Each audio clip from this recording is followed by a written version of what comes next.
everyone, Kristen Thompson here, and it's time for our interview of the week. As you see, I have all 5 of my OL squadron commanders here for the interview. We just finished up a commanders conference, and I thought, what better thing to do on a Friday than to interview all 5 of them. So I'm going to have them introduce themselves, and then we're going to step through an interview so you guys can meet each and every one of them. All right, here we go. Hammer, over to you, sir. Thanks, ma'am. I'm Lieutenant Colonel Jonathan Beha. I go by Hammer. I'm the commander of the 95th Reconnaissance Squadron out at RAF Mildenhall, and we execute missions in Europe. Lieutenant Colonel Sam St. Cyr, commander of the 488th Intelligence Squadron, also at RAF Mildenhall, and I support the CMC compartment of the missions out of the Yukon. Hi, I'm Lieutenant Colonel Ryan Fitzgerald. I go by Diggs. I'm the commander of the 82nd RS out of Kadena Air Base, Japan, and we take care of the RC-135 mission out in Indo-PACOM. Hi, Lieutenant Colonel Travis McGarry goes by Congress. I'm the 390th IS commander, so all things intel in PACOM. Hi, I'm Lieutenant Colonel James Hansen. I'm the commander of the 95th RS Det 1 at Suda Bay, and I'm dual-hatted as the 21st Expeditionary Reconnaissance Squadron commander on the USAFE side. And I'm happy to give up those Greek beaches to come visit here in Offutt. All right, first question. Hammer, over to you. Can you share with us a little vignette on one of your recent successes, perhaps exercise highlight? Sure can, ma'am. Thanks for asking. So, as you know, my squadron's mission out at RAF Mildenhall is to project RC-135 air power across Europe. Yes. And that's exactly what we did at Exercise High Life. So, High Life was a United States Air Forces in Europe Agile Combat Employment, or ACE, exercise. That wasn't just the 95th and our 48th partners, but also our mission partners from the 100th Aerial Refueling Wing and the 352nd Special Operations Wing. And what we did was we went even further forward to RAF Fairford in England, and we practiced executing real-world USAFE missions in a Agile Combat Employment, or ACE, construct. And so the mission was to get to the goal of initial operating capability for ACE in Europe by the end of that year, and we achieved it. The whole exercise included 9 aircraft, 270 airmen. Of all of them, there was 1 RC-135 and 40 55th Wing airmen. That's right. And they did a phenomenal job. And so we were, like I say, we were executing real-world missions. Yeah. We were tasked for 3. We executed 3. So we were 3 for 3. Big help from our higher headquarters accepting the mission risk for executing forward. But we managed that by not going too far away, and got all 3 done, which was really great. For me, best part was watching the airmen execute. Yeah, always. So really proud of all of them. Yeah. I know. I could brag about Hammer all day. I love him. I love his squadron. I just got back from a visit, visiting Hammer and Sam and James, and it was an honor and pleasure to meet all of your airmen and see them in action. No doubt they make me proud every single day. Absolutely, man. Integration and indispensability, you guys are all over it. Thanks. Okay, Sam, how does it feel, my gosh, commanding the squadron that you grew up in? Makes me feel old. Yeah,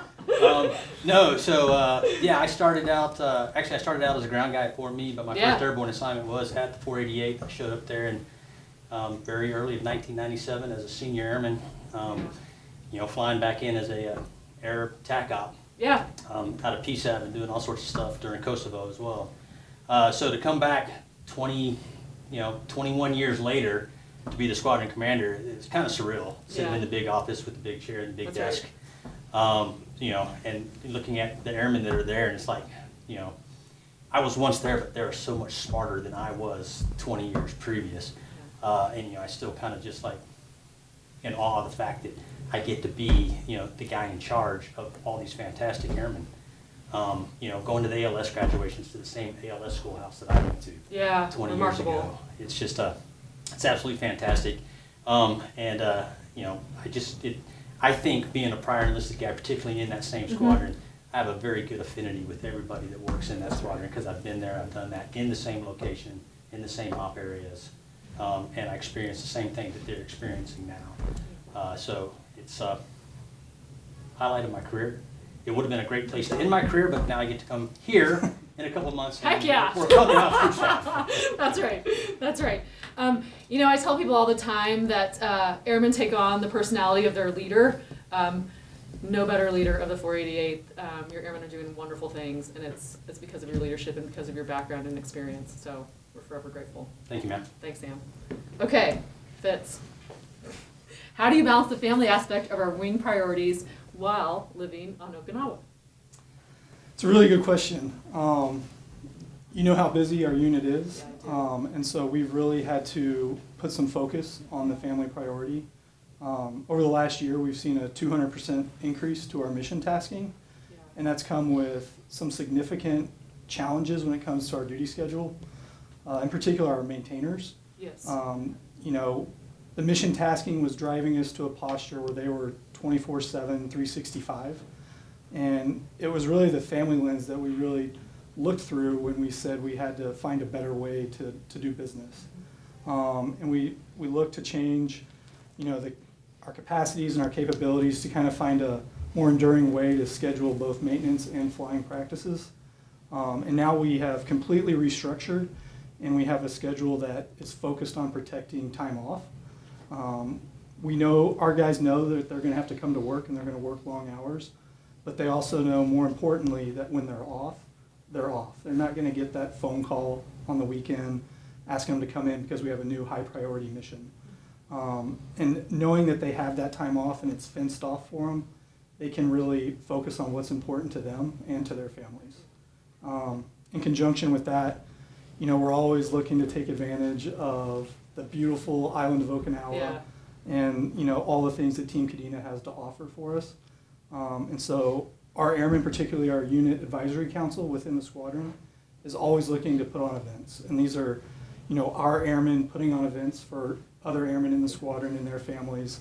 And it's really the most humbling thing to see as a squadron commander is our airmen taking care of each other and their families when we have such a high tempo as far as mission tasking and stuff like that.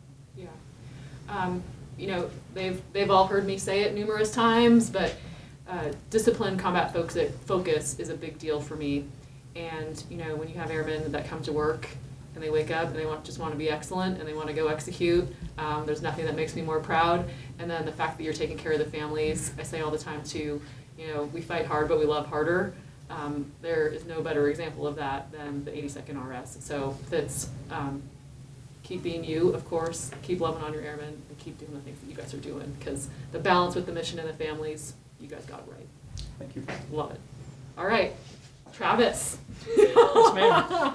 Okay, Trav, can you talk about some of the relationships that you guys have built over the past few months with our partner nations? Absolutely, ma'am. So first of all, we are blessed being at Kadena because Yeah. we can just walk across the ramp and shake a hand with one of our Five Eye partners and say, hey, what do you do? How about we talk to each other a little more and see how we can build our relationship and how we can leverage each other's capabilities and different ways of doing business to make both of us better. And the fact that it's just a walk across the flight line makes it that much easier. Now we have our own struggles with, you know, they leave and we stay. But Jack. that's fine too, because Yeah. then they come back and say, hey, could you tell us again how we do this right? Yeah. And we're happy to do that. And it started off with the Aussies in theater. Then we got a huge leg up once the Brits came out as part of the cooperative co-manning. Right. And that allowed us to do some missions that, frankly, we don't have the capacity to do internally just by them being here or being there.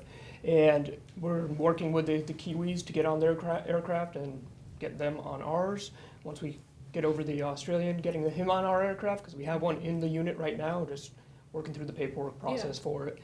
And then moving even further forward, JASDAF and other partner nations, you know, those second or third layer of partnerships that we can build. Because it's just so critical. It's so critical. None of us have the time to do everything, but together we That's have the right. time to do enough. Yeah. And leveraging those partnerships, especially with the threat environment that we work in.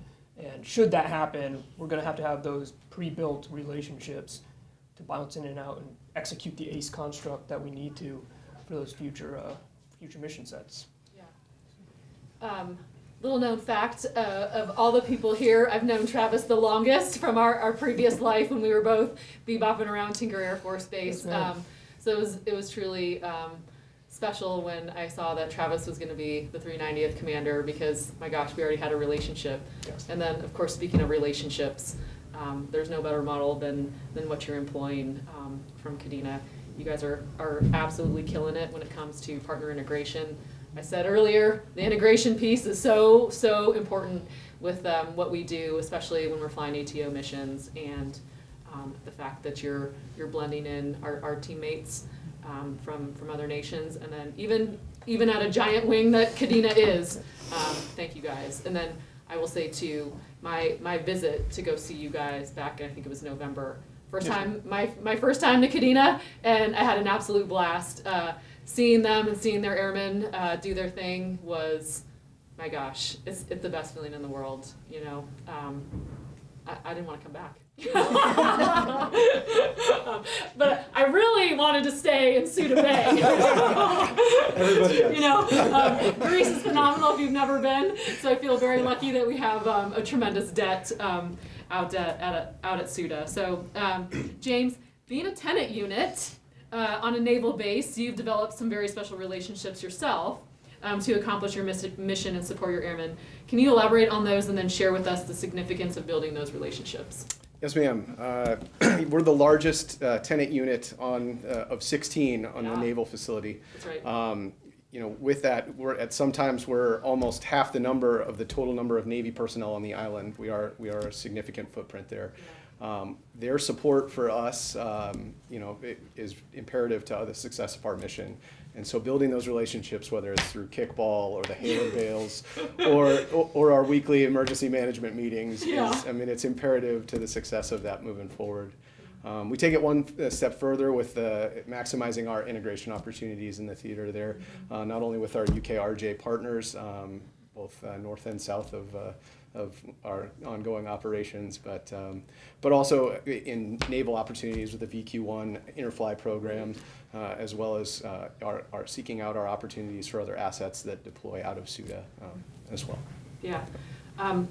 You heard me say when we had our commanders conference that you're almost like a lead wing commander, because you constantly have units flowing in through Suda, and you've got to take care of all of them, whether or not they belong to the 55th Wing or they belong to some other entity. So you're kind of a jack of all trades when it comes to leadership, employment generation, taking care of your folks. You do a lot, and it really brought it home for me when I was out there and seeing all the things that you had to do on a daily basis to make sure not only 55th Wing assets were successful, but UCOM assets were successful, and then of course the base was just make sure that it just kicked butt from a air power perspective. So thank you for all that you do. I got to go back. I wasn't there for long enough last time, Yes, but you know, heck, next time I go, we'll make sure we Peak make summer. a longer, make a longer visit out of it. So great, you guys, thank you so much. I tell you all the time, I love you guys and I adore you very, very much. Now you all see why I adore these gentlemen. They're phenomenal human beings. I love that I have the best squadron commanders in the world. They're doing great things on behalf of the wing and on behalf of the United States of America. So, guys, love ya. Thanks. Happy Friday. That's it.